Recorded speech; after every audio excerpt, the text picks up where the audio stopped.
Last class में क्या पढ़ा था भाई?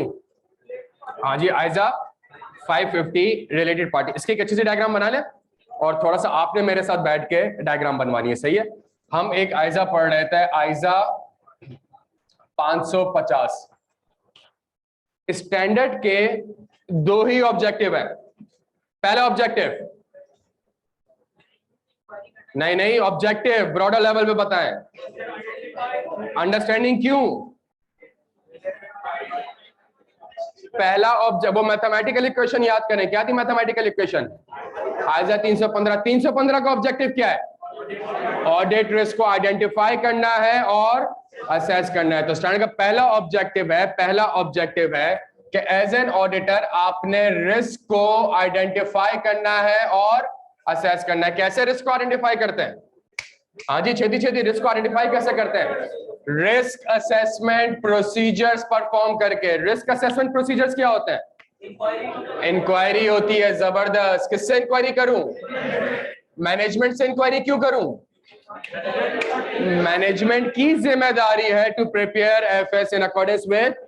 मैनेजमेंट की जिम्मेदारी है कि फाइनेंशियल स्टेटमेंट्स में आरपी का नाम, आरपी की रिलेशनशिप और आरपी के साथ ट्रांजैक्शंस को आइडेंटिफाई करे, अकाउंट फॉर करे एंड डिस्क्लोज करे। तो मैंने मैनेजमेंट से इंक्वायरी करूंगा और मैं पहली इंक्वायरी करूंगा, मुझे बताएं आपके रिलेटेड पार्टी के नाम क्या है, उनके साथ आपका रिलेशनशिप क्या है और उनके साथ आपने, प्यारे बच्चों ये वर्ड्स हमने कहीं और भी देखे थे। कहां देखे थे? IS 24 का स्कोप, IS 24 का ऑब्जेक्टिव ये है कि आपने आरपी को आइडेंटिफाई करना है, अकाउंट फॉर करना है और क्या डिस्क्लोज करना है? नाम डिस्क्लोज करना है, रिलेशनशिप डिस्क्लोज करना है और ट्रांजैक्शन। मेरे भाई क्लियर हो? सब एक्टिव रहे। अच्छा जी, जब मैंने इंक्वायरी करी तो मैनेजमेंट ने मुझसे कहा रिलेटेड पार्टी का नाम है ए, उसके साथ मेरा रिलेशनशिप क्या है? होल्डिंग कंपनी, और मैंने उसके साथ क्या ट्रांजैक्शंस करी हैं? सेल्स। ये तीनों चीजें एफएस में क्या होती हैं? डिस्क्लोज होती है, सही है? फिर उसने मुझे ये बता दिया, ठीक है। फिर मैंने कहा रिलेटेड पार्टी है तो इसमें तो एरर और फ्रॉड के चांसेस ज्यादा हैं, और एरर और फ्रॉड को प्रिवेंट करने के लिए, डिटेक्ट करने के लिए, करेक्ट करने के लिए मैं क्या करता हूं? मैं इंटरनल कंट्रोल डिजाइन करता हूं। और इंटरनल कंट्रोल भी किसकी जिम्मेदारी? तो आ जाए जी, एक और इंक्वायरी करते हैं। किससे इंक्वायरी करें? लेकिन इस बार इंक्वायरी का रुख किस तरफ होगा?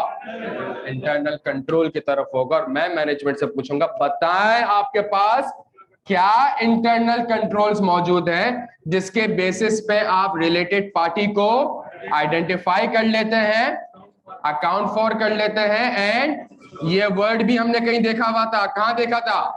IS 24 का ऑब्जेक्टिव ये है कि आरपी को आइडेंटिफाई करना है, अकाउंट फॉर करना है एंड और क्या डिस्क्लोज करना है? नेम डिस्क्लोज करना है, रिलेशनशिप डिस्क्लोज करनी है, ट्रांजैक्शन डिस्क्लोज करनी है। डन हो गया मेरे प्यारे बच्चों? अच्छा, फिर दूसरी इंक्वायरी मैनेजमेंट से मैं करूंगा और मैं मैनेजमेंट से बोलूंगा कि भाई रिलेटेड पार्टीज के साथ अगर कोई ट्रांजैक्शंस होती हैं तो उनको कौन ऑथराइज करता है और कौन, और अगर कोई ट्रांजैक्शन आउटसाइड दी तो उसको कौन ऑथराइज करता है? ऑथराइज एंड अप्रूवल हमने इंटरनल कंट्रोल के ओवरव्यू में समझा था। वही वाली बात, इंटरनल कंट्रोल का अगर ओवरव्यू नहीं लिया होता तो हमें ये टॉपिक समझ में ही नहीं आ रहा था। इस टॉपिक के अंदर 315 भी है, इंटरनल कंट्रोल भी। डन हो गया? और फौरन से मैंने एंगेजमेंट टीम को ये नाम क्या कर दिए प्यारे बच्चों? कम्युनिकेट कर दिया। डन हो गया मेरे प्यारे बच्चों? यहां तक मैंने कम्युनिकेट। तो टेक्निकली स्पीकिंग मैंने 7 ऑडिट प्रोसीजर्स परफॉर्म किए। Name, inquiry, name, relationship, transaction 6, और 7वां मैंने नाम कम्युनिकेट कर दिया। किसको? ये जो मैंने प्रोसीजर्स कर रहे हैं ये कौन से प्रोसीजर्स हैं? ये मैं कौन से फेज में करता हूं मेरे प्यारे बच्चों? प्लानिंग फेज में करता हूं। इससे क्या मुझे रिलेटेड पार्टी पे कोई ऑडिट एविडेंस मिला है? नहीं सर। इन प्रोसीजर से मैंने रिलेटेड पार्टी के ऊपर क्या आइडेंटिफाई कर लिए? रिस्क आइडेंटिफाई कर लिए हैं। पहला रिस्क क्या भाई? मैनेजमेंट ने सारी की सारी आरपी मुझे कम्युनिकेट नहीं करी। पहला रिस्क है मेरा किस चीज का मेरे प्यारे बच्चों? कंप्लीटनेस का। इस रिस्क के अगेंस्ट मेरे ऑडिट प्रोसीजर्स क्या होंगे? जल्दी छेती छेती। मैं इन्वेस्टमेंट रजिस्टर देखूंगा, मैं शेयर होल्डर रजिस्टर देखूंगा, मैं minutes of the meeting of board of director देखूंगा, मैं डायरेक्टर से कॉन्फ्लिक्ट ऑफ इंटरेस्ट का स्टेटमेंट लूंगा, मैं कंफर्मेशंस देखूंगा और मैं इनवॉइसेस देखूंगा। क्या यहां तक बात समझ आती है सबके? डन हो गया मेरे प्यारे बच्चों? ये प्रोसीजर्स क्यों करेंगे, इसकी लॉजिक क्लियर है? क्यों इन्वेस्टमेंट रजिस्टर देखूंगा मेरे भाई? उसने कहा इन्वेस्टमेंट करी है, और अगर उसने कहीं इन्वेस्टमेंट करी है तो वो एसोसिएट भी हो सकती है, वो सब्सिडी भी, तभी तो रिलेटेड पार्टी आइडेंटिफाई होगी। मैं क्यों शेयर होल्डर रजिस्टर देखूंगा मेरे प्यारे बच्चों? किसी और ने मेरे ऊपर इन्वेस्टमेंट करी होगी तो वो एसोसिएट भी हो सकती है, वो मेरी, तो मैं आइडेंटिफाई कर सकता हूं प्यारे बच्चों। मैं क्यों minutes of the meeting of board of director देखूंगा? बिकॉज ट्रांजैक्शन को ऑथराइज कौन कर रहा होगा? Board of director. तो मुझे वहां से मिनट्स ऑफ द मीटिंग से वो ट्रांजैक्शंस आइडेंटिफाई हो जाएंगी। प्लस इनके साथ अगर कोई ट्रांजैक्शन हुई होगी तो या तो कंफर्मेशन से पता चल जाएगी, या इनवॉइसेस वगैरह, सेल करी होगी तो सेल्स इनवॉइस बनी होगी, परचेज करी होगी तो परचेज इनवॉइस बना होगा, सेल प्लांट बेच दिया तो कोई एग्रीमेंट बना होगा। क्या यहां तक बात समझ आती है सबके? अच्छा जी, जहां मैंने ये काम करा उसके बाद मेरे प्यारे बच्चों मेरा अगला रिस्क, जल्दी, मैनेजमेंट ने ट्रांजैक्शन तो बताई भी है लेकिन इसको फाइनेंशियल स्टेटमेंट में एडिक्वेटली डिस्क्लोज्ड नहीं की। इसके लिए मैं क्या काम कर लूं प्यारे बच्चों? मैं कंफर्म कर लेता हूं। मैं किससे कंफर्म कर लूं? मैं रिलेटेड पार्टी से confirm. Related party third party है? नहीं सर, मेरी रिलेटेड पार्टी है, तो रिलेटेड, तो यहां पे कंफर्मेशन से मुझे sufficient appropriate audit evidence. Sir एक और काम करते हैं, ट्रांजैक्शन के बीच में कोई ना कोई इंटरमीडिएरी इन्वॉल्व होगा, हम उससे भी कंफर्म कर सकते हैं। और सबसे अच्छी चीज, इस रिलेटेड पार्टी के अगर कोई ऑडिटेड एफएस है तो वो इंस्पेक्ट मैं कर सकता हूं प्यारे बच्चों। यहां तक बात समझ आती है सबके? क्लियर है हम सारे यहाँ पे? तीसरा रिस्क मेरे प्यारे बच्चों, जल्दी छेती छेती, transaction outside the normal course of business हो सकती है। अगर transaction outside the normal course of business है, यहां पे मुझे एक काम करना पड़ेगा। क्या काम करना पड़ेगा? मुझे इंस्पेक्ट करना पड़ेगा। क्या इंस्पेक्ट करना पड़ेगा? एग्रीमेंट। क्यों? ये पहला ऑडिट प्रोसीजर है। इसके तीन रीजन है मेरे प्यारे बच्चों। पहला रीजन, आप एग्रीमेंट क्यों देख रहे हैं? To evaluate the business rational of transaction. Done हो गया यहां तक? मैं एग्रीमेंट इसलिए देख रहा हूं ताकि मैनेजमेंट ने जो मुझे एक्सप्लेनेशन दी होगी, क्या वो कंसिस्टेंट है विद दी, कंसिस्टेंट है किसके साथ? टर्म्स, TOA लिख रहा हूं, terms and conditions of the agreement के साथ। तीसरी चीज, जो एग्रीमेंट में लिखा गया है क्या उसी को एडिक्वेटली डिस्क्लोज्ड क्या भी है कि नहीं किया? और फिर मेरे पास एक अगला प्रोसीजर होगा, ऑथराइज्ड एंड, क्या इस ट्रांजैक्शन को किसी ने ऑथराइज, बिकॉज इंटरनल कंट्रोल है, तो क्या इसको ऑथराइज्ड एंड अप्रूव क्या भी है? क्या यहां तक बात समझ आती है सबके भाई?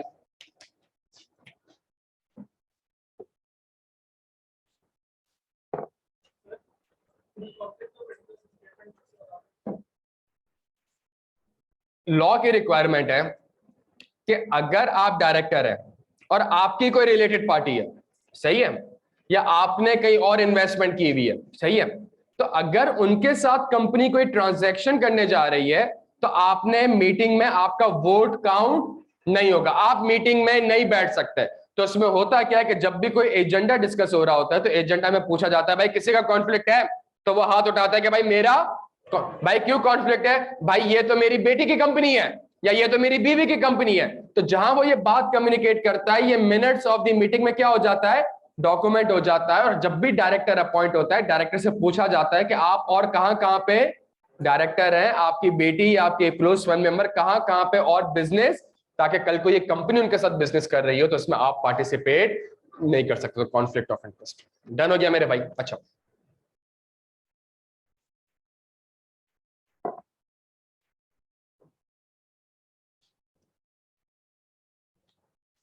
ये प्रोसीजर्स याद है?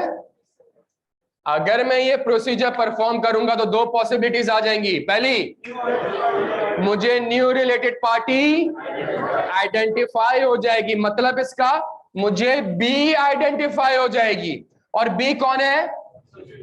और कैसे पता चला ये बी सब्सिडरी है? बिकॉज मैंने क्या देखा था? Investment register. मैंने क्या देखा? Minutes of the meeting of board of director के। यहां तक बात समझ आ रही है प्यारे बच्चों? तो मैंने क्या देखा? हाँ भाई दोस्त 2 बज रहे हैं, आ जाओ जल्दी बैठो।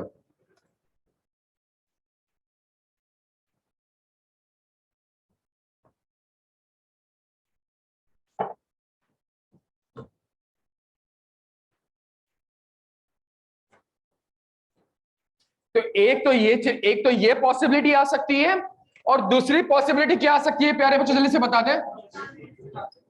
एग्जिस्टिंग आरपी जो मैनेजमेंट ने कम्युनिकेट करी है उसके साथ न्यूट्रल। कैसे पता चला? आपने इनवॉइस देखी, इनवॉइस में किसकी इनवॉइस आ रही थी? एक परचेज इनवॉइस आ रही थी, किसके नाम पे आ रही थी? ए के नाम पे। आपने कहा आपने सिर्फ सेल थोड़ी करी, आपने तो उसको इससे परचेजेस भी किए। क्या यहां तक बात समझ आती है? अगर ये पॉसिबिलिटी हो गई, क्या पॉसिबिलिटी हो गई कि आपने कोई न्यू रिलेटेड पार्टी आइडेंटिफाई कर ली, या फिर एग्जिस्टिंग आरपी के साथ कोई न्यू ट्रांजैक्शन आइडेंटिफाई कर ली। मेरे प्यारे बच्चों, स्टैंडर्ड आपसे कहता है जितना काम किया है वो वापस करना है। क्या मतलब? ये जो न्यू रिलेटेड पार्टी आइडेंटिफाई करी, क्या ये एंगेजमेंट टीम को कम्युनिकेट करी थी? एंगेजमेंट टीम को क्या कम्युनिकेट किया हुआ था? सिर्फ और सिर्फ आपने कौन सी रिलेटेड पार्टी आइडेंटिफाई करी? फॉरेन से न्यू रिलेटेड पार्टी। किसको कम्युनिकेट करें? किसको कम्युनिकेट करें? एंगेजमेंट टीम को। ये स्टेप वापस से परफॉर्म करें। यहां तक बात समझ आता है? और जैसे ही आपने नाम कम्युनिकेट किया, जैसे ही आपने नाम कम्युनिकेट करा, फॉरेन से मैनेजमेंट से इंक्वायर करनी है, रिक्वेस्ट करना है। फॉरेन से मैनेजमेंट से रिक्वेस्ट करनी है। क्या रिक्वेस्ट करनी है? कि बी के साथ जितनी भी ट्रांजैक्शन हुई है वो सारी की सारी मुझे कम्युनिकेट करें या फिर डिस्क्लोज करें। डन हो गया? फिर मैनेजमेंट के ऊपर वापस से एक चढ़ाई करनी है। और क्यों चढ़ाई करनी है? इंटरनल कंट्रोल में मैंने क्या पूछा था? आपने कहा था मेरे पास कंट्रोल्स है कि मैं आरपी को आइडेंटिफाई कर सकता हूं। बताएं आपके इंटरनल कंट्रोल इतने इनइफेक्टिव क्यों है कि इस न्यू रिलेटेड पार्टी को आइडेंटिफाई नहीं कर सके? इस न्यू रिलेटेड पार्टी को आइडेंटिफाई नहीं कर सके। अगर आपने बी आइडेंटिफाई कर ली है तो there is a possibility, possibility का वर्ड नहीं, देयर इज अ अच्छा word, there is a risk. इसके अलावा भी कोई और रिलेटेड पार्टी हो सकती है। आप परफॉर्मेंस फेज में है, आपको एक न्यू इंफॉर्मेशन मिल चुकी है। आपने अपने रिस्क असेसमेंट को क्या करना होगा? अपने रिस्क असेसमेंट को मेरे प्यारे बच्चों क्या करें? रिवाइज करें। क्या मतलब रिस्क करके? देयर इज अ रिस्क, इसके अलावा भी और आपने सारे अपने रिस्क असेसमेंट को क्या करना? जब रिस्क रिवाइज होगा तो चुपचाप बैठो नहीं, उसके अगेंस्ट मजीद फर्दर ऑडिट प्रोसीजर्स परफॉर्म करूंगा। और ये जो ए थी इसके ऊपर तो काम कर लिया कि एडिक्वेटली डिस्क्लोज है। क्या बी के ऊपर काम किया है कि एडिक्वेटली डिस्क्लोज है?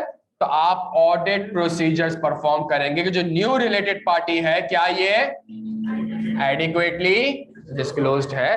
प्लस अगर मैनेजमेंट ने आपको इंटेंशनली ये जानबूझ के, अगर आपको ऐसा लगता है कि मैनेजमेंट ने इंटेंशनली नहीं बताया, मेरे प्यारे बच्चों क्या करें? फ्रॉड की इंप्लीकेशन जो कि इंशाल्लाह आगे जाके पढ़ेंगे। ये फ्रॉड का पूरा स्टैंडर्ड डन हो गया मेरे प्यारे बच्चों। हमने कहा ये हमारे पास क्या है? ये हमारे पास क्या है? ये हमारे पास आइजा 550 का एक फ्लो चार्ट है। डन हो गया? यहां पे हम एक और काम कर लेते हैं प्यारे बच्चों, एक चीज समझने की कोशिश करते हैं। What is outside the normal course of business? What is outside the? जब भी आपके पास पेपर में सवाल आए, आपने इस डायग्राम को देखना है। डायग्राम क्या है कि क्या रिलेटेड पार्टी के साथ कोई ट्रांजैक्शन हुई है? क्या वो ट्रांजैक्शन कंपनी का जल्दी जल्दी जल्दी।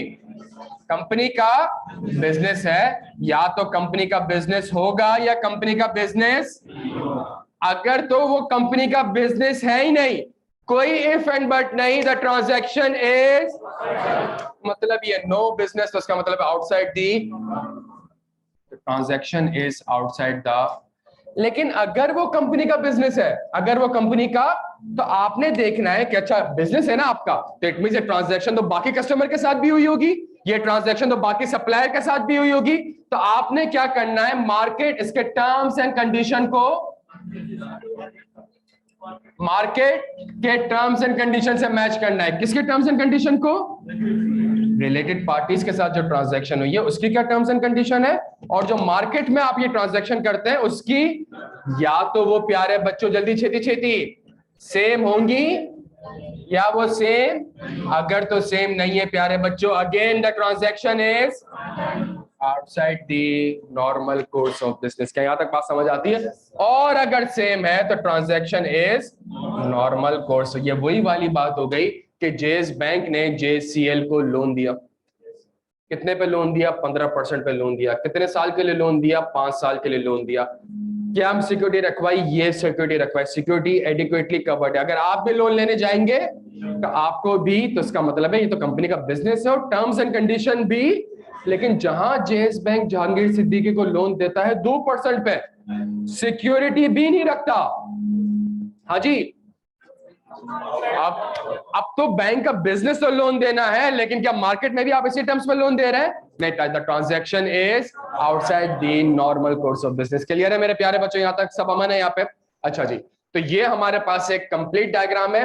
हमने लास्ट क्लास में डायग्राम बनाई, इसमें एक एक वर्ड को कहां से लिंक हो रहा है, क्या इसकी लॉजिक है, और अगर लॉजिक और लिंकिंग आपको पता होगी, चीजें आप ऑटोमेटिकली रिटेन रहेंगी, कभी भी प्रोसीजर में आप कंफ्यूज इंशाल्लाह नहीं होगा। प्लस हमने क्या करा कि बड़े आसान आसान सवाल हमने लास्ट क्लास में देखे, और बच्चों के जहन में डिफरेंट सिनेरियोज आ रहे थे कि सर ये भी हो सकता है, ये भी हो सकता है। तो सिर्फ सही आंसर हमने डिस्कस नहीं किया, हमने गलत आंसर को भी डिस्कस किया, और ये फाइनली कंक्लूड किया कि इसके ऊपर हम क्यों ये आंसर लिख रहे हैं। अगर सवाल में ये लिखा होता तो मेरा आंसर चेंज हो जाता है। यहां तक बात समझ आती है बच्चों? अच्छा जी, जबरदस्त। अगला काम, ये तो रिकैप हो गया। चला साहब, ये वापस से